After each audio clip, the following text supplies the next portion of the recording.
ইউসুফ আলাইহিস সালামকে মিশরের মহিলাদেরকে যখন দেখানো হলো, বিবি জুলেখা যখন দেখানোর জন্য ডাক দিল, আহ্বান করলো, সমস্ত মহিলাদের হাতে আপেল, কমলা অথবা মালটা দিয়ে দেওয়া হয়েছে কাটার জন্য। ওরা হাতে নিয়েছে। ইউসুফ আলাইহিস সালামকে আহ্বান করা হলো। ইউসুফ আলাইহিস সালাম যখন সামনের দিকে আসেন, ইন দ্য মিন টাইম মিশরের মহিলারা ইউসুফ আলাইহিস সালামের সৌন্দর্যের দিকে এত দেখতে মাতোয়ারা হয়েছে, ওরা আপেল কমলার পরিবর্তে আঙ্গুলগুলো কেটে রক্তাক্ত করে দিয়েছে। আল্লাহু আকবার বলেন। মা আয়েশা রাদিয়াল্লাহু আনহা বলছেন, ওই মিশরের মহিলারা যদি আজকে পৃথিবীতে বেঁচে থাকতো, ওরা যদি আমার রাসূলকে একটা নজর দেখতে পেত, ওই মেয়েরা যেমন ইউসুফ আলাইহিস সালামকে দেখার কারণে হাতের আঙ্গুল কেটে ফেলেছিল, আল্লাহ রাব্বুল আলামিন দুনিয়ার সৃষ্টির সমস্ত সৌন্দর্য দিয়েছেন মুহাম্মাদুর রাসূলুল্লাহ সাল্লাল্লাহু আলাইহি ওয়াসাল্লামকে। ওরা আমার রাসূলকে একটাবার দেখলে আঙ্গুল কাটতে কাটতে কলিজা পর্যন্ত কেটে ফেলতো, একটাবারের জন্য ওরা বুঝতে পারতো না। আল্লাহু আকবার। আব্দুল্লাহ ইবনে সালাম নবীজির সামনে বসা, নবীজি মুচকে হাসি দিয়েছেন। আব্দুল্লাহ ইবনে সালাম বলে, ইয়া রাসূলুল্লাহ, ইয়া হাবিবাল্লাহ, ডান হাত কি সামনে বানিয়ে দেয়া যাবে নাকি? নবীজির মনটা বড় সরল মন ছিল, নবীজি সামনে ডান হাত বানিয়ে দিয়েছেন। In the mean time Abdullah ibne Salam দেরি না করে নবীজির হাতে হাত রাখে। পর্যায়ক্রমে 1 2 3 করে 73 জন ইহুদি রাসূলের হাতে হাত রাখে আর বলে, আমাদের দুনিয়া ইহুদি নেতা যারা আপনার বিরুদ্ধে বহু অন্যায় কথা বলেছে, তারা ওদের কথা আপনার চেহারা দুইটা এক জায়গায় আমরা করেছি, আমরা বুঝতে পেরেছি হাদা লাইসা বিওয়াজহি কাযাব, এত সুন্দর চেহারার মানুষ জীবনেও কোনোদিন অসত্য কথা বলতে পারে না। সুতরাং দেরি না করে এখনই আমাদের পড়ায়া দেন ইমানের কালেমা লা ইলাহা ইল্লাল্লাহু মুহাম্মাদুর রাসূলুল্লাহ। একসাথে বলুন সাল্লাল্লাহু আলাইহি ওয়াসাল্লাম। দুঃখের কথাটা আপনাদের একটু শোনা যায়, বাংলাদেশে আতি নেতা পাতি নেতার বিরুদ্ধে কথা বললে জেল জুলুম হামলা মামলা হয়ে যায়। কথা বলেন ঠিক কিনা? আল্লাহ রসুলের চরিত্র নিয়ে ছিনিমিনি খেলে, নবীর নামে উল্টা পাল্টা বলে, ওদের জেল দেওয়া তো দূরের কথা, ওদেরকে কুরমা পোলাও পর্যন্ত দেওয়া হয়। মাথায় রাখবেন, পর্দার বিরুদ্ধে কথা বলে বোরখা পরে বাংলাদেশ থেকে পালিয়ে চলে গেছে তসলিমা বুবু। আওয়াজ করে বলেন ঠিক কিনা? ইসলামের বিরুদ্ধে মুখ ভেঙচে ভেঙচে কথা বলতো, আজকে নাই কালো বিড়াল হয়ে পালিয়ে চলে গেছে সুরঞ্জিত বাবু। আজানের বিরুদ্ধে কথা বলতো নাই কবি শামসুর রহমান। ইসলামের বিরুদ্ধে রাসূলকে নিয়ে কটূক্তি কটাক্ষ করে শাহবাগে বহু কুরমা পোলাও খেয়েছে। আজকে দেখা যায় না নাস্তিক আর বেঈমান ইমরান। ইসলাম ছিল, ইসলাম আছে, ইসলাম থাকবে, বরং আল্লাহকে রাসূলকে নিয়ে কটূক্তি কটাক্ষ করবে যারা, মুসলমানের উপরে কিছু দায়িত্ব আছে না? না। গত 2 দিন আগে ফেনী জেলায় এক লোক হঠাৎ করে রাসূলকে নিয়ে কটূক্তি করেছে, খারাপ মন্তব্য করেছে। ফেনীর নওজোয়ান তৌহিদি জনতার দিকে নজর করে দেখলাম, ফেসবুকে ভাইরাল হয়েছে। ওই কুলাঙ্গারকে, ওই নরপিশাচকে ধরে মারে এমন অবস্থা করেছে। আমরাও বলছি, নবীর বিরুদ্ধে কেউ যদি কটূক্তি করে, রাসূলের চরিত্র নিয়ে কেউ যদি ছিনিমিনি খেলে, ওকে আমরা ধরবো, আল্লাহর জমিনে ফেলে দিব, বাম পা গলায় তুলে ডান হাত দিয়ে জিহ্বা টেনে কুত্তার খাবার বানিয়ে দিব। আওয়াজ করে বলেন কথা ঠিক? সম্মানিত ভাইরা আমার, কারণ হলো রাসূল আমাদের জীবনের চাইতে প্রিয়। আওয়াজ করে বলেন ঠিক কিনা? ওমর ফারুক রাদিয়াল্লাহু আনহু বলেন, হুজুর সব কিছুর চাইতে আপনাকে ভালোবাসি, কিন্তু আমার জীবনের চাইতে না, কারণ জীবনটা বড় দামি। রাসূল বললেন, এখনো পূর্ণ ইমানদার হতে পারোনি। কিছু সময় নিঃশ্বাস থেকে ভেবে চিনতে বলছে, হুজুর এখন আমার জীবনের চাইতেও আপনাকে বেশি ভালোবাসি। আল্লাহর হাবিব বললেন, তুমি পূর্ণ ইমানদার হয়ে গেছো। সম্মানিত ভাইরা আমার দরদিরা, নবীজির কাছে কালেমা পড়ার পরে বলেন, ইয়া রাসূলুল্লাহ, ইয়া হাবিবাল্লাহ, অনুমতি দেন বাড়ির দিকে যাব। রাসূল বললেন, যাও, বি কেয়ারফুল, সাবধান। কেন? বলছে, কালেমা পড়ে যারা ইমানের পরীক্ষার সম্মুখীন হয় তারা, এই বড় ভাই, সাতক্ষীরা জেলায় যদি কারো জন্ম হয় আর কিছু পাক না পাক, পৈতৃক সূত্রে কমপক্ষে একটা দুইটা মামলা পাওয়া যায়। একবারে মিলে গেছে না ভাই? আস্তাগফিরুল্লাহিল আযীম। অপরাধ কি জানেন? ওয়ামা নাকামু মিনহুম ইল্লা আন ইউমিনু বিল্লাহিল আজিজিল হামিদ।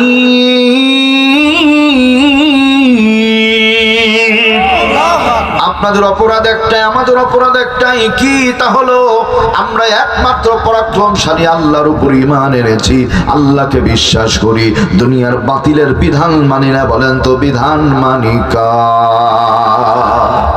আল্লাহু আকবার।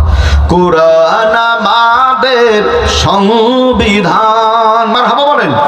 কুরআন আমাদের সংবিধান, উড়াও সবাই তার বিজয় নিশান। আমার সাথে, কুরআন আমাদের সংবিধান, উড়াও সবাই তার বিজয় নিশান। নেতা আমাদের রাসূলুল্লাহ, লা ইলাহা ইল্লাল্লাহ, লা ইলাহা ইল্লাল্লাহ, লা ইলাহা ইল্লাল্লাহ মুহাম্মাদুর রাসূলুল্লাহ। একসাথে সাল্লাল্লাহু আলাইহি ওয়াসাল্লাম। শানে নজুল শেষ। খেয়াল করেন, এরা কালেমা পড়ে মুসলমান হয়ে গেছে, বাড়ির দিকে যায়। রাসূল বলেছেন, সাবধান, ঈমান আনবে যারা, পরীক্ষার সম্মুখীন হবে তারা। যায়, আস্তে আস্তে আস্তে আস্তে যায়। যেতে যেতে যেতে যেতে এক পর্যায়ে মুড়ে মুড়ে দাঁড়িয়েছিল ইহুদি নেতা যারা, তারা ওদের দিকে নজর করবে, কোথায় গিয়েছিলাম?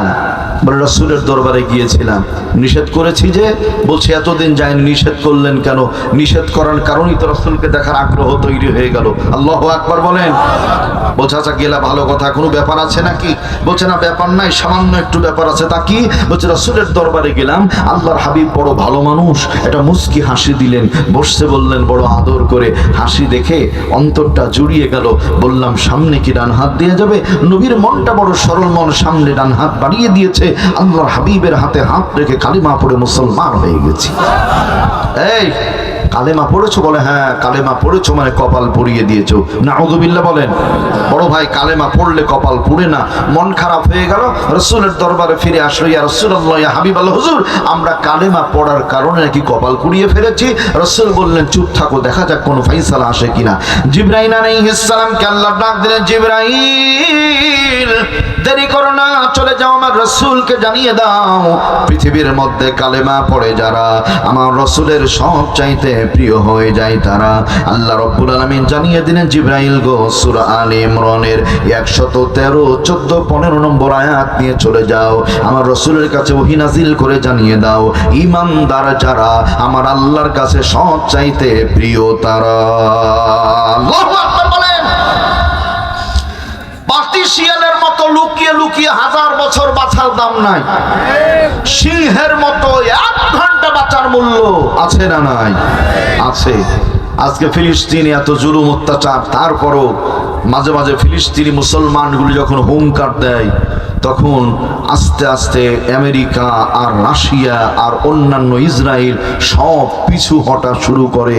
কারণ মুসলমানের কাছে কিছুই নাই, আছে ঈমান আর আছে আল্লাহ রাসূলের ভালোবাসা। আওয়াজ করে বলেন ঠিক কিনা? সম্মানিত ভাইয়েরা আমার, এবার ওহী নাজিল হয়ে গেল, লাইসু সাওয়া মিন আহলিল কিতাব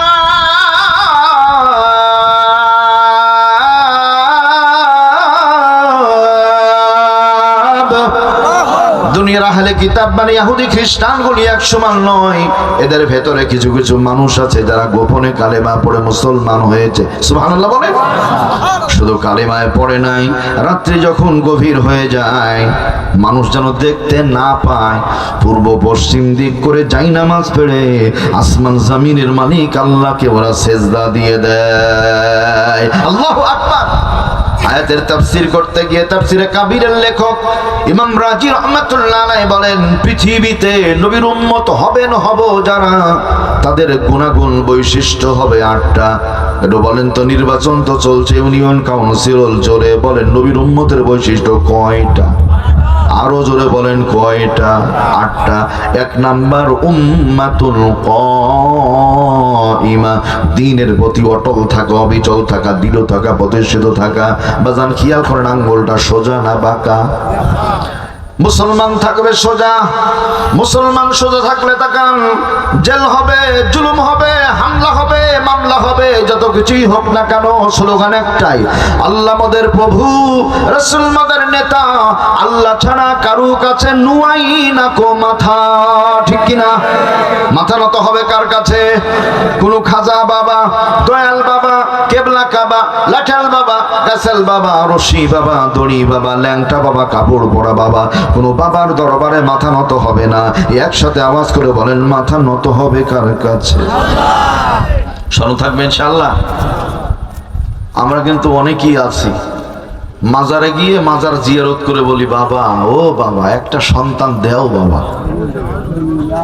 ও যদি নতুন করে কালেমা না পড়ে মুশরিক হয়ে গেছে, শেষ, ওর ঈমান আমল সব শেষ। তাহলে বাবার কাছে চাইবো না, চাইবো কার কাছে? আরো জোরে, কার কাছে? আল্লাহর কাছে চাইবো। আল্লাহ দেয়ার মালিক, একান্ত আপন জনের। আমার একটু খেয়াল করেন, কষ্ট হচ্ছে? এই যে তাকান, এরকম একটা মোটা বটের গাছ, এই বটের গাছকে 100 জন লোক যদি একসাথে ধাক্কা দিই, একটু বুঝে উত্তর দিবেন সাতক্ষীরার ভাইয়েরা, বলেন তো গাছটা কি পড়ে যাবে? কিছুই হবে না। তাহলে একটা মোটা বটের গাছকে 100 জন মিলে ধাক্কা দিলে যদি না পড়ে, এই যুবক ভাই, যারা যুবক ভাইদের আমি দৃষ্টি আকর্ষণ করছি, ঢাকায় কয়েক বছর আগে একটা বিল্ডিং পড়ে গেল, কি যেন plaza, Rana plaza. Rana plaza যখন ধসে পড়ে যায়, ওই সময়ের দায়িত্বশীল যিনি বলেছিলেন, তিনি কিছু লোক ধাক্কা দিয়ে ফেলে দিয়েছে। এই কথা বলতে পারে তারা দিনে রাতে সব সময় লাল পানি পান করে যারা। মালখোর ছাড়া এই কথা কেউ বলতে পারে না। কথা বলেন না কেন? সম্মানিত বন্ধুগণ আমার, তাহলে সহজ করি আমরা, দ্বীনের প্রতি অটল থাকা। মক্কা নগরী থেকে জেদ্দা এয়ারপোর্টের পাশে লোহিত সাগর আছে। জেদ্দা এয়ারপোর্টে আমার 2 বার যাওয়ার সুযোগ হয়েছে, আলহামদুলিল্লাহ।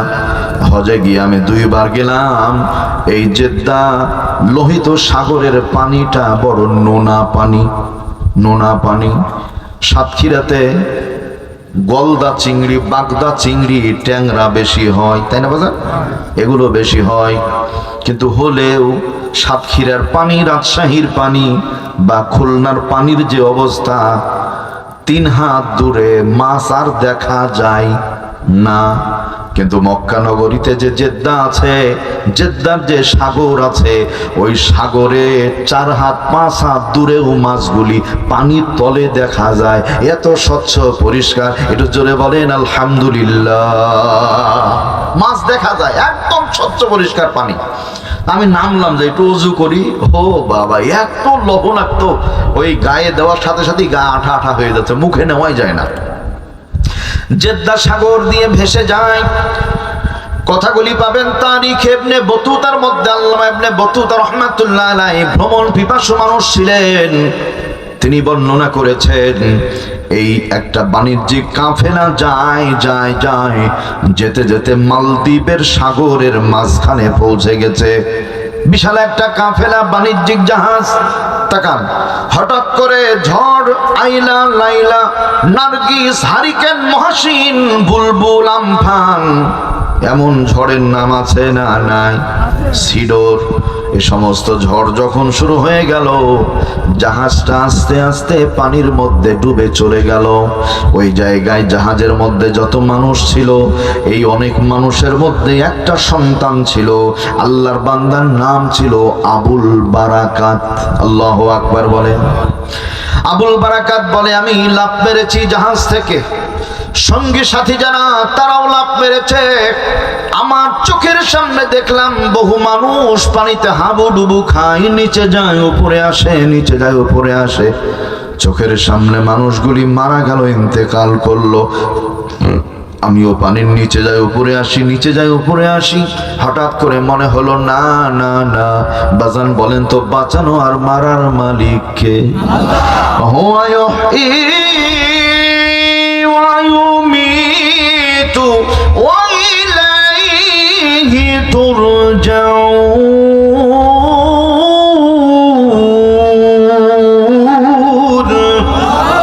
তিনি এমন এক রব, এমন এক সত্তা, ইউহয়ী জীবন দেন, ওয়ায়ুমিতু মৃত্যু দেন, ওয়া ইলাইহি তুরজাউন। আর দুনিয়া শেষে যেতে হবে কার কাছে? আল্লাহর কাছে যেতে হবে। আবুল বারাকাত বলে, আমি নিয়ত করলাম আল্লাহ যদি আমাকে বাঁচিয়ে দেন, মালদ্বীপ একটা ইহুদি খ্রিস্টানের দেশ, এই ইহুদি খ্রিস্টানের দেশে কোনো মসজিদ নাই, মাদ্রাসা নাই। আল্লাহ যদি আমাকে বাঁচিয়ে দেন, আমি ইনশাআল্লাহ আল্লাহর মসজিদ ব্যবস্থা করে দিব, সেই সাথে মসজিদে আজান দিয়ে আমি মসজিদটা উদ্বোধন করে দেব। আল্লাহু আকবার বলেন। নিয়ত ভালো না খারাপ? ভালো নিয়ত করলে বরকত দেন কে? আল্লাহ। আবুল বারাকাত বলে, আমি পানির নিচে, কে যেন নিচ থেকে ধাক্কা দিল, পানির উপরে আমি ইন দ্য মিন টাইম দেখতে পেলাম একটা তক্তা, একটা কাঠ পানির স্রোতে ভেসে ভেসে যায়। He is a very weak man, অত্যন্ত দুর্বল একজন মানুষ। যেমনি দেখতে পেয়েছে তক্তা, বাঁচার জন্য শক্ত করে ধরেছে। সাগরের স্রোতে ধীরে ধীরে যেতে যেতে সাগরের কিনারে পৌঁছে গেল, হাঁচুড়ু পাচুড়ু করে কিনারে উঠে গেল। এবার মালদ্বীপের সাগর পার হয়ে যায় শহরের দিকে। একটি বাড়ি পেয়েছে, দরজার কড়া নাড়া দিল। বৃদ্ধা একজন মহিলা বেরিয়ে চলে আসলো। মান আনতা, মা ইসমুক, তুমি কে, নামটা কি? বলে, আনা আবুল বারাকাত। আইনাল বিলাদ, দেশ কোথায়? বলছে সৌদি আরবিয়া, মক্কাতুল মুকাররমা, মদিনাতুল মুনাওয়ারা। মেয়েটা আশ্চর্য হয়ে বড় বড় চোখ করে তাকিয়ে আছে। আবুল বারাকাত বলে, মা, ও মা, তোমার বাসায় কি একটু থাকার জায়গা হবে নাকি? মেয়ে মানুষের বন মন নরম, নারীর মন সে তো শত জনমের সাধনারই ধন। মা যখন বলেছে, অন্তর বিগলিত হয়েছে। মুরব্বী মহিলা বলে, বাবা, ছোট্ট একটা নাবালিকা মেয়ে আছে, তুমিও নাবালক সন্তান, তুমি এখনো যৌবন পাওনি। বাজান রে, দেরি করো না, চলো, আমাকে মা বলে ডেকেছো, আমি সত্যিই তোমার মা, আমার বাড়িতে তোমার থাকার জায়গা। মারহাবা বলেন। যেখানে কেউ দেখে না সেখানে দেখেন কে? যেই কথা কেউ শুনে না সেই কথা শুনেন কে? আবুল বারাকাতকে মেয়েটা বাড়িতে নিয়ে চলে যায়। আবুল বারাকাত রাত্রি গভীর বিছানায় ঘুমিয়ে আছে। মা খ্রিস্টান, মেয়েটাও খ্রিস্টান, আবুল বারাকাত তো মুসলমান। এবার সবাই যখন ঘুমিয়ে, অতীব গভীর রজনী যখন নীরবে প্রভুর নাম জপিও, তখন রাত্রি যখন গভীর হয়ে যায়, হিন্দু কবি শ্বেতানাথ বসাক বলেছে, বিভু মামে প্রভু, আল্লাহকে বেশি বেশি ডাকো, আল্লাহ তোমার ডাকে খুশি হয়ে অভাবগুলো মোচন করে দিবে। আল্লাহর গোলাম আস্তে করে উঠে যায়, মা ঘুমায়, বোন ঘুমায়। তাকান, সুন্নাত তরিকায় পানি নিয়ে অজু বানিয়ে নিয়েছে। অজু করার পরে আল্লাহর বান্দা দেরি না করে আল্লাহু আকবার যায় নামাজে, তাহাজ্জুদের নামাজে দাঁড়িয়ে গেছে। সুবহানাল্লাহ বলেন। তাহাজ্জুদের নামাজ পড়া হয়েছে, আল্লাহর দরবারে হাত তুলে মালিক, সঙ্গী সাথী যারা বিদায় নিয়ে চলে গেল তারা, তুমি আমাকে বাঁচিয়ে রেখেছো আল্লাহ, এখনো বেঁচে আছি আলহামদুলিল্লাহ। তবে আমার তো তোমার সাথে ওয়াদা আছে, মালদ্বীপে কোনো মসজিদ নাই আল্লাহ, আমি তোমার ঘর মসজিদ মালদ্বীপে নির্মাণ করতে চাই। আল্লাহর গোলামে দোয়া করার পরে বসে না থেকে, নিঃসুপ না থেকে কোরআনে কারীমের তেলাওয়াত শুরু করেছে। কোরআন বের করে, তাবারাকাল্লাযী বিয়াদিহিল মুলকু ওয়া হুয়া আলা কুল্লি শাইইন কাদির। আল্লাহু আকবার বলেন। বরকতময় সেই আল্লাহ যার হাতে রয়েছে গোটা পৃথিবীর রাজত্ব, আসমান জমিনের রাজত্ব আল্লাহর হাতে আছে। আর সমস্ত ক্ষমতার মালিক চিল্লায় বলেন কে? আল্লাহ। ওহু আলা কুল্লি শাইইন কাদির। আল্লাহর গোলাম কোরআনে কারীমের তেলাওয়াত লম্বা সময় হয়ে গেল। একদিন, দুই দিন, তিন দিন যায়, ডাক দেয়, মা কি হয়েছে? আমি আর ফিরি ফিরি তোমার বাসায় খাবো না, কি করবে? বলছে, মা গো আমি কাজ কাম করে খেতে চাই। মা বলে, ছোট ছেলে কি কাজ করবে তুমি? আবুল বারাকাত বলে, মা তুমি দোয়া করো, তুমি আমার মা, তোমার দোয়ায় বরকত হবে। তুমি দোয়া করো, মালিক আমাকে সাহায্য করবেন। নিরুপায় হয়ে মা ছেলের জেদ দেখে বলল, ঠিক আছে যাও কাজ করো। আবুল বারাকাত সাতক্ষীরা সদরে চলে গেল, দা কিনলো, কুরআন কিনলো, চলে গেল সুন্দরবনে। সুন্দরবন থেকে কাঠুরিয়ার কাজ করে কাঠ নিয়ে এসে বাজারে বিক্রি করে, ময়দা কিনে, চিনি কিনে, চাউল ডাউল কিনে বাড়িতে নিয়ে যায়। মা বোন সকলে মিলে একসাথে খায়। একদিন, দুই দিন, তিন দিন করতে করতে আবুল বারাকাত যখন বাড়িতে আসে, একদিন ঘরের ভিতর থেকে বৃদ্ধা মহিলার কান্নার আওয়াজ ডুকরে ডুকরে শুনতে পায়। আবুল বারাকাত ডাক দেয় বোনকে, ও বোন কে কাঁদে? বলছে, মা কাঁদে। কেন কাঁদে? বলছে, আমি বলতে পারবো না, মাকে জিজ্ঞেস করো। আবুল বারাকাত আস্তে করে দরজার সাথে মুখ লাগিয়ে বলে, মা আমি তোমার সন্তান, মা এই দুনিয়ায় কেউ হবে না বাবা মায়ের সমতুল্য, কেউ দিতে পারিবে না বাবা মায়ের স্নেহের মূল্য।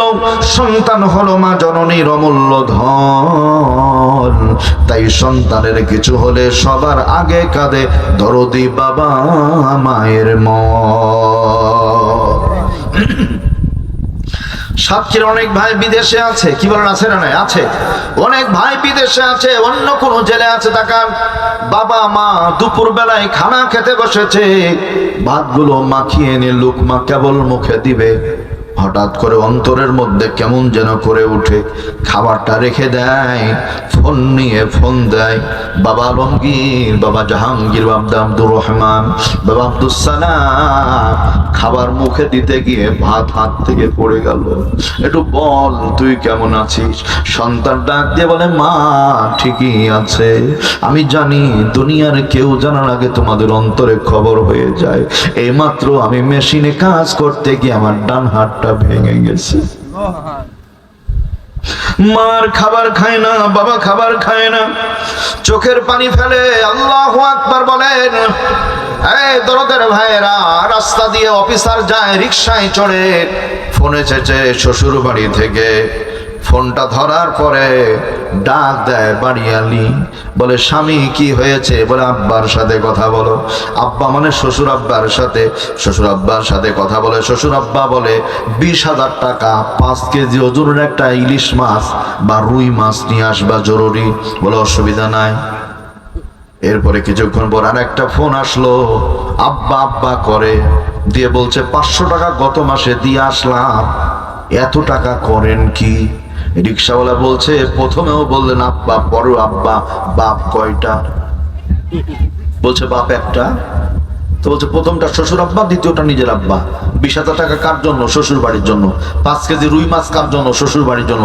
500 টাকা কে চেয়েছিল? বলে, মায়ের জন্য আব্বা। আচ্ছা রিক্সাওয়ালা বলো তো, এত টাকা দেওয়া যায়? দিয়েছে 500 টাকা, বলছে এত টাকা দেওয়া যায়? রিকশাওয়ালা বলে আপনার আপনকে পরকে আমাকে ফোনটা দেন, দেখায় দিই। টাকা মোবাইল নিয়ে আস্তে করে ফোন দেয় শ্বশুর আব্বার কাছে। শ্বশুর আব্বা ফোন রিসিভ করে বলে বাবা জামাই কেমন হলো কামাই? বলে আমি আপনার জামাই না, আমি রিকশাওয়ালা। কি হয়েছে? বলছে আমার স্যার কিছুক্ষণ পূর্বে অ্যাক্সিডেন্ট করেছে, বাম পায়ের হাঁটুটা ভেঙে গেছে, রক্তক্ষরণ হচ্ছে, যদি আপনি অনুমতি দেন হাসপাতালে নিব, না হলে মারা যেতে পারে। শ্বশুর বলছে দরকার নাই, হাসপাতালে টাকা খরচের দরকার নাই, মেয়ে বিয়ে দাও মাত্র কয়েক মাস হচ্ছে, ও আউল পাউল যদি মারা যায় যাক, মেয়ের নতুন জায়গায় বিয়ে দিব। কি নাউজুবিল্লাহ, আলহামদুলিল্লাহ। এ গেল শ্বশুর। কিছুক্ষণ পরে ফোন দিয়েছে আব্বাকে, রিকশাওয়ালা ফোন দিয়েছে, বাবা ডাক দেয় আব্বা। বলে আমি আপনার আব্বা না। কে গো? রিকশাওয়ালা। কি হয়েছে? আপনার ছেলে অ্যাক্সিডেন্ট করেছে, বাম পায়ের হাঁটু ভাঙা, রক্ত পড়ছে, যে কোনো মুহূর্তে রক্ত শূন্য হয়ে মারা যাবে। ইন দ্য মিন টাইম বৃদ্ধ পিতা ডাক দেয়, বাবা রিকশাওয়ালা, তুমি রিকশাওয়ালাই না, শুধু তুমি আমারও সন্তান বাজান রে। আমি বড় গরিব মানুষ, বড় অসহায়, বাড়িতে খাবার দাবার তেমন কিছুই নাই। সন্তান গত মাসে 500 টাকা দিয়েছিল, ওর মায়ের ওষুধ কিনতে টাকাটা শেষ হয়ে গেছে। আমি আমার জমিটা এই মুহূর্তে বন্ধক রাখছি কারো কাছে, আমার জমিটা মানুষের কাছে রেখে দিই, টাকা পয়সা যা পাই আমি নিয়ে আসছি, দয়া করে হাসপাতালে নাও। রিকশাওয়ালা সঙ্গে সঙ্গে এই সাউন্ডটা অফিসারকে শুনিয়েছে। অফিসার রিকশাওয়ালাকে বুকের সঙ্গে জড়িয়ে ধরে ডুকরে ডুকরে চোখের পানি ছেড়ে দেয়, আর বলে বুঝতে পেরেছি আপনকে আপনকে। না না না, আমি আর এগুলো নিয়ে শ্বশুর বাড়ি যাব না। অফিসারের ভুল ভেঙে গেল, মাছ আর টাকা নিয়ে নিজের বাবার মায়ের কাছে চলে গেল। আল্লাহ রব্বুল আমিন কপাল অফিসারের খুলে দিলেন, বলেন আলহামদুলিল্লাহ। এই হলো বাবা মা। বাংলাদেশে মা দিবস চলে গেল 2-1 দিন আগে, এত ফেসবুকে মা দিবস পালনের হিড়াহিড়ি। যেই দেশে বাপ মাকে বৃদ্ধাশ্রমে রাখা হয়, ওই দেশে মা দিবস পালন করা আর কৌতুক করা দুইটা এক সমান। অফিসারের পিতামাতা যায় বৃদ্ধাশ্রমে, কোন হুজুরের কোন আলেমের পিতামাতা বৃদ্ধাশ্রমে পাবেন না, ইনশাআল্লাহ পাবেন না। কারণ আমরা আমাদের নিজেরা যা খাই ইনশাআল্লাহ চেষ্টা করি বাপ মাকেও সেটুকু দেওয়ার জন্য, যদিও বেশি ইনকাম আমরা করি না। কারণ মসজিদের বেতন কত সেটা তো আপনারাই জানেন, কত দেন আপনারা। এরপরেও বরকতের দোহাই দিয়ে যত কম দেওয়া যায়, হুজুর আপনাদের টাকায় বরকত আছে, হুজুর ওইটাই রাখেন, আল্লাহ বরকত দিবে। এই বরকত করে ঠেলতে ঠেলতে হুজুরের আর বেতন জীবনে বাড়ে না। যখনই বেতন বাড়িয়ে চায় তখন বলে দেখছেন ওজুখানার কাজ হচ্ছে, বেতন বাড়িয়েছে। হুজুর দেখছেন না দুতলার কাজ কেবল শুরু হলো, একটু থামেন, এত এত টাকা করেন কেন? এরকম করে না বড় ভাই? করে, বাড়িয়ে দিবেন, আল্লাহ বরকত দিবেন ইনশাআল্লাহ। কি বাড়িয়ে দেবেন ইনশাআল্লাহ? সম্মানটা বাড়িয়ে দিবেন। অনেক বাজারে জিনিসের দাম ভাই, গরিব মানুষ বড় কষ্ট আছে, একটু খেয়াল করেন। তাহলে আবুল বারাকাত ডাক দেয়, মা কেঁদো না, কেন কাঁদো? তাকান, ডাক দিয়ে বলে নজর করে দেখো, ওই যে মালদ্বীপের গোয়েন্দা বাহিনী দাঁড়িয়ে আছে। কেন? বলছে মালদ্বীপে একটা পুরাতন প্রথা চালু আছে। কি? তাকান, মালদ্বীপের সাগরের পাশে বিশাল একটা মন্দির আছে। ওই মন্দিরে মালদ্বীপে সুন্দরী নারী যারা, তাদের নামে লটারি করা হয়। যে মেয়েটার নাম লটারিতে উঠে, ওই মেয়েটাকে সাজিয়ে গুজিয়ে দেওয়া হয়। মালদ্বীপের সৈন্যগুলো মন্দির পর্যন্ত নিয়ে যায়, ভিতরে রেখে তালা মেরে চলে আসে। মন্দিরের দরজা বন্ধ করলে আর কোনো বের হওয়ার ব্যবস্থা নাই। একটা ছোট্ট ছিদ্র জায়গা আছে, সেটা হলো সাগরের দিকে। রাত্রি যখন গভীর হয়ে যায়, সাগর থেকে বিশাল এক দানব উঠার পরে মন্দিরের মধ্যে প্রবেশ করে। ওই মন্দিরে যেই মেয়েটা থাকে তার কণ্ঠনালী কামড় দিয়ে ছিঁড়ে ফেলে, রক্তগুলো চুষে খেয়ে ফেলে রেখে যায়, লাশ পড়ে থাকে। সকাল বেলায় আপনজন আত্মীয় স্বজন গিয়ে লাশটা নিয়ে আসে। নাউযুবিল্লাহ বলেন। এবার আবুল বারাকাত বুঝতে পেরেছে মায়ের জন্য কাঁদে। আবুল বারাকাত বলে, মা আর কান্নারও দরকার নাই। কেন? বলছে বোনকে আজকে মন্দিরে যেতে দিব না, বোনের পরিবর্তে আমি মন্দিরে যাব। হুঙ্কার মেরে বলেন না মারহাবা। এই বাজার তোমাকে নিবে না, তুমি ছেলে মানুষ। আবুল বারাকাত বলে, আমার দিকে তাকান, দাড়ি এখনো বানায়নি, গোপগুলি উঠেনি, ছোট হয়ে আছি। একটা বুদ্ধি আপনাকে শিখায় দিই। কি বলছে? বোনের পোশাকগুলি আমাকে পরিয়ে দিবেন। মারহাবা বলেন। মা গো, বোনের পোশাকগুলি যখন পরানো হয়ে যাবে, সেই সময় ওড়না যখন আমাকে পরাবেন, ওড়নাটা সামনে এরকম করে লম্বা করে দিবেন, ঘুমটার মতো করে। আগে আপনার আমার নানি দাদি যেইভাবে ঘুমটা পড়তো, স্মরণ আছে না নাই? রাস্তা দিয়ে মোটা লম্বা ওড়না গায়ে দিয়ে যেত, চিনা যেত না কে যায়। কথা ঠিক আছে না? আর এখনকার যে যত সুন্দরী, সে তত বাহির করে করে চলে, পিঠ খালি, পেট খালি, কপালেতে এক নোক্তা। কথা বলেন ভাই, আস্তাগফিরুল্লাহ আল-আযীম। মা বোন আছেন যারা, শরীয়তের 2-3টা কথা বলছি। বাংলাদেশের ইতিহাসে 3টা কারণে সংসার ভেঙে যায়, 3টা কারণে। 1 নাম্বার অতিরিক্ত জেদের কারণে সংসার ভেঙে যায়, জেদের কারণে। 2 নাম্বার রাগের কারণে সংসার ভেঙে যায়, রাগের কারণে। 3 নাম্বার কূটনামির কারণে সংসার ভেঙে যায়। তাহলে কূটনামির কারণে, রাগের কারণে, জেদের কারণে, বলেন ঠিক কিনা? এই জেদ মানে মুখে মুখে তর্ক করা। আপনি 2টা বলবেন, 3টা শুনিয়ে দিবে। এত তর্ক, এত তর্ক। সাতক্ষীরার এক ভাই গেছে রাজশাহী বেড়াতে। এলাকার থেকে এক ছেলে ফোন দিয়েছে, ভাই ভাবিকে সাপে কামড় দিয়েছে।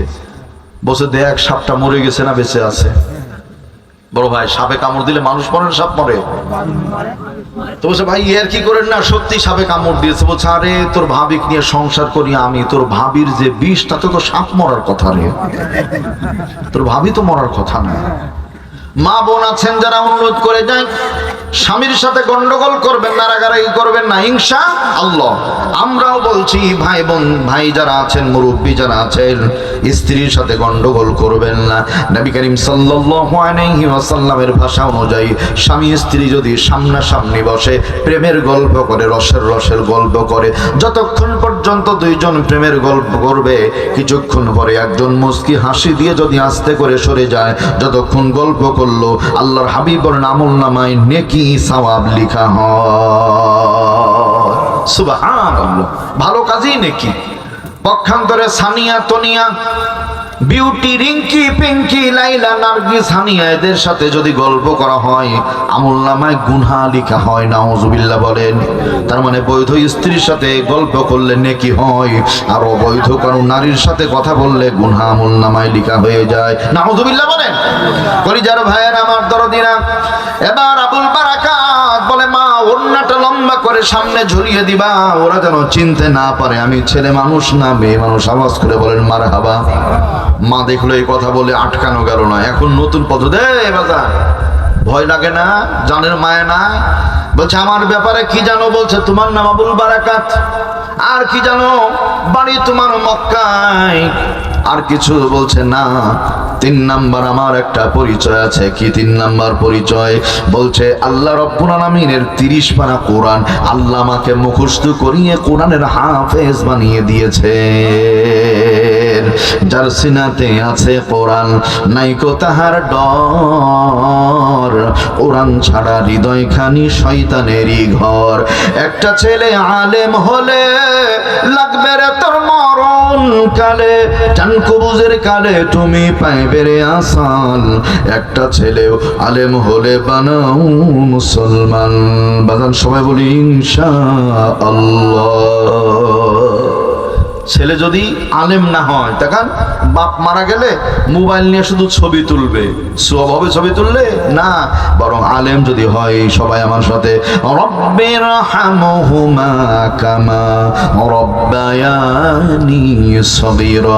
একবার যদি এই দোয়া পড়ে, আর আজিমের মালিক বলে ওই বান্দার দোয়া আর আল্লাহ পাক মাঝখানে কোনো পর্দা থাকে না, সরাসরি আরশে আজিমে দোয়াটা কবুল হয়ে যায়। আল্লাহু আকবার বলে। কলিজার ভাইয়েরা আমার, এবার মজার ব্যাপারটা খেয়াল করেন। আবুল বারাকাতকে নিয়ে যায়, যেতে যেতে মন্দিরের কাছে দরজা খুলে মন্দিরের ভিতরে আবুল বারাকাতকে রেখে দিল। রাত্রি গভীর, আবুল বারাকাত নামাজ পড়ে, কুরআনে কারীমের তিলাওয়াত করে, আল্লাহু আকবার।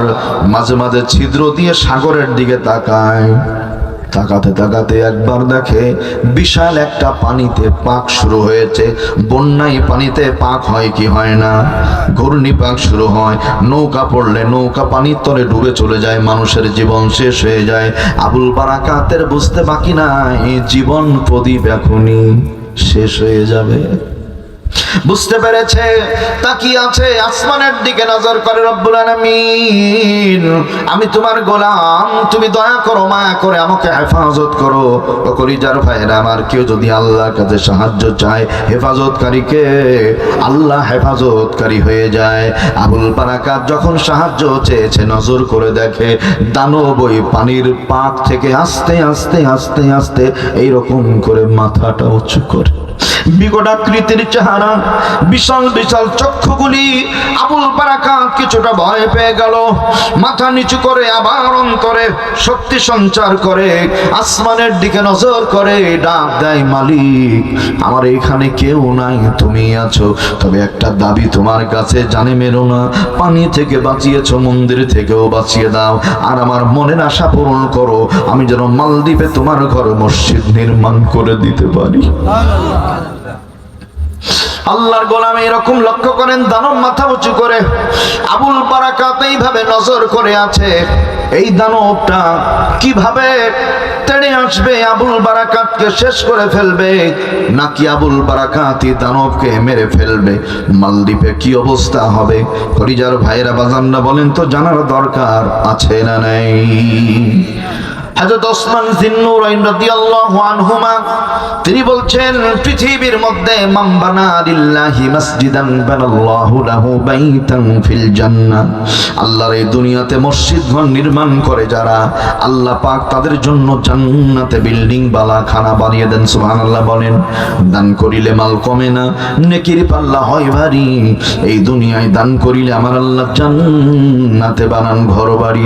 দিয়া ধন বুঝে মন কেড়ে নিতে কতক্ষণ, নদীর কুল ভাঙে অকুল গড়ে তো নদীর খেলা। সকাল বেলার ধনী রে তুই ফকির, সন্ধ্যা বেলা কত কিছু ছিল ভাই গো, এখন অনেকই নাই।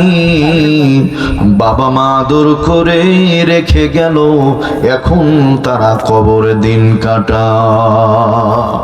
আল্লাহর কোন বান্দারা আছে আল্লাহর ঘর মসজিদের জন্য শেষ ভালো তার, সব ভালো তার। বেলালি ভাইয়ের হাতে দিয়েছেন, এরপর অনেকের মনে আশা থাকে, প্রধান মেহমান মুসাফির, বড় কষ্ট করে রাজশাহী থেকে এসেছি, একটু আসুন না ভাই, 1000, 2000, 5000, 100, 200, 500 যার যেমন সামর্থ্য, ইনশাআল্লাহ একটু মুক্ত হস্তে আল্লাহর ঘর মসজিদের জন্য। তার মানে প্রমাণ পাওয়া গেল, হুজুর ওয়াজ করলে আরো আসি, টাকা চাইলেন কেন? এখন আপনি আর মাইকালা থাকেন, আমরা গেলাম, ব্যাপারটা এরকমই দাঁড়িয়ে গেল, তাই না? আস্তাগফিরুল্লাহ আযীম। এটা মুহাব্বাতান লা ইলাহা ইল্লাল্লাহ, লা ইলাহা ইল্লাল্লাহ মুহাম্মাদুর রাসূলুল্লাহ। এই যে ভাইরা যাচ্ছেন একটু একবার আমার দিকে তাকান, যাওয়ার সময় যে ভাইরা যাচ্ছেন তাকান আমার দিকে, একটু হাত তুলেন। আল্লাহুম্মা আলহামদুলিল্লাহি রাব্বিল আলামিন ওয়া আকিবাতু লিল মুত্তাকিন ওয়াসসালাতু ওয়াসসালামু আলা সাইয়্যিদিনা মুহাম্মদ ওয়া আলিহি ওয়া আসহাবিহি আজমাইন। রব্বুল আলামিন রাত্রি গভীর যখন হয়ে যায়, পৃথিবীর দরওয়াজাগুলি বন্ধ হয়ে যায়, তোমার আরশে আজিমের দরওয়াজা খুলে যায়। মালিক রে, দয়া করে মায়া করে আজকের মাহফিলকে কবুল করে নাও। আল্লাহ তাআলা মাহফিলের সভাপতি, প্রধান অতিথি, মাহফিলের যিনি সঞ্চালক, বিশেষ অতিথিবৃন্দ, আমন্ত্রিত ওলামায়ে কেরাম, আল্লাহ দয়া করে সকলের এই খেদমতকে তুমি কবুল করে নাও। আল্লাহ টাকা দিয়ে, পয়সা দিয়ে, বিবেক দিয়ে, বুদ্ধি দিয়ে সাহায্য সহযোগিতা করেছেন যারা, সকলের দানগুলি কবুল করে নাও। আল্লাহ সওয়াবগুলি সোনার মদিনায় নবীজির রূহ মুবারকে পৌঁছিয়ে দাও। জনম দুঃখিনী বাবা নাই, মা নাই, আপনজন আত্মীয় স্বজন যারা কবরে, মাফ করে আল্লাহ জান্নাতের মেহমান বানিয়ে দাও। দুনিয়ার জীবনে আল্লাহ যত নেক আমল করেছিলেন কবুল করে নাও, গুনাহগুলিকে মাফ করে দাও। আল্লাহ আমাদের মাঝে যারা অসুস্থ, সুস্থ করে দাও, ঋণগ্রস্ত থাকলে ঋণ পরিশোধের ব্যবস্থা করে দাও। আল্লাহ মসজিদ কমিটিকে, এই মসজিদকে তোমার কুদরতে হাতে তুলে দিলাম। আল্লাহ তুমি তোমার ঘরকে যত্ন করো, টাকা লাগে টাকা দাও, আল্লাহ সহায় সম্পদ প্রয়োজন দান করে দাও। তোমার ঘরকে তুমি সুন্দর করে দাও, বেশি সুন্দর করো। তোমার ঘরে তোমার বান্দাদেরকে আমাদেরকে আল্লাহ এখানে আসার তৌফিক দাও, মসজিদকে আবাদ করার তৌফিক দাও। আমার দরদের মা বোনদেরকে মাফ করে দাও, দাড়ি বাঁকা মুরব্বীদের মাফ করো, বয়সের বড় ভাইদের মাফ করো, যুবক বন্ধুদের মাফ করো, দরদের মা বোনদের মাফ করো। আল্লাহ আজকের মাহফিলকে কিয়ামত পর্যন্ত কবুল মঞ্জুর করে নাও। এটা আমার সাথে সবাই পড়েন, রব্বির রহমহুমা কামা রব্বায়ানি সগীরা, রব্বির রহমহুমা কামা রব্বায়ানি সগীরা। আল্লাহ তাআলা গোটা বিশ্বের দরবারে মুসলিম উম্মাহ চরম নির্যাতিত, মুসলমানদের তুমি হেফাজত করো, মুসলমানদের ইজ্জত আবরুরকে হেফাজত করো। আল্লাহ বিধর্মীদের চক্রান্তের হাত থেকে মুসলমানদের হেফাজত করো, মুসলমানদের প্রথম কিবলা বাইতুল মুকদ্দাসকে হেফাজত করো। ফিলিস্তিনি ভাইদের তুমি আল্লাহ জয়ী করে দাও, আল্লাহ ইসরায়েল ইহুদিদেরকে আল্লাহ পরাজিত করে দাও। আল্লাহ Kashmir, Chechnya, Bosnia, Iran, Iraq, Azerbaijan, Tajikistan, আল্লাহ সোমালিয়া, মালয়েশিয়া, ইন্দোনেশিয়া, সকল জায়গার মুসলমানদের হেফাজত করো, বারবার মুসলমানদের হেফাজত করো। জমিন তোমার, আসমান তোমার, আল্লাহ এই জমিনে কোরআনের রাজ কায়েম ও দায়েম করে দাও। রব্বুল আলামিন সর্বশেষ ফরিয়াদ বিদায়ের সময় প্রত্যেকের জবানে জারি করে ইমানের কালেমা লা ইলাহা ইল্লাল্লাহু মুহাম্মাদুর রাসূলুল্লাহ সাল্লাল্লাহু আলাইহি ওয়াসাল্লাম। আবার দেখা হবে, আবার কথা হবে সেই প্রত্যাশায়। আসসালামু আলাইকুম ওয়া রাহমাতুল্লাহি ওয়া বারাকাতুহু।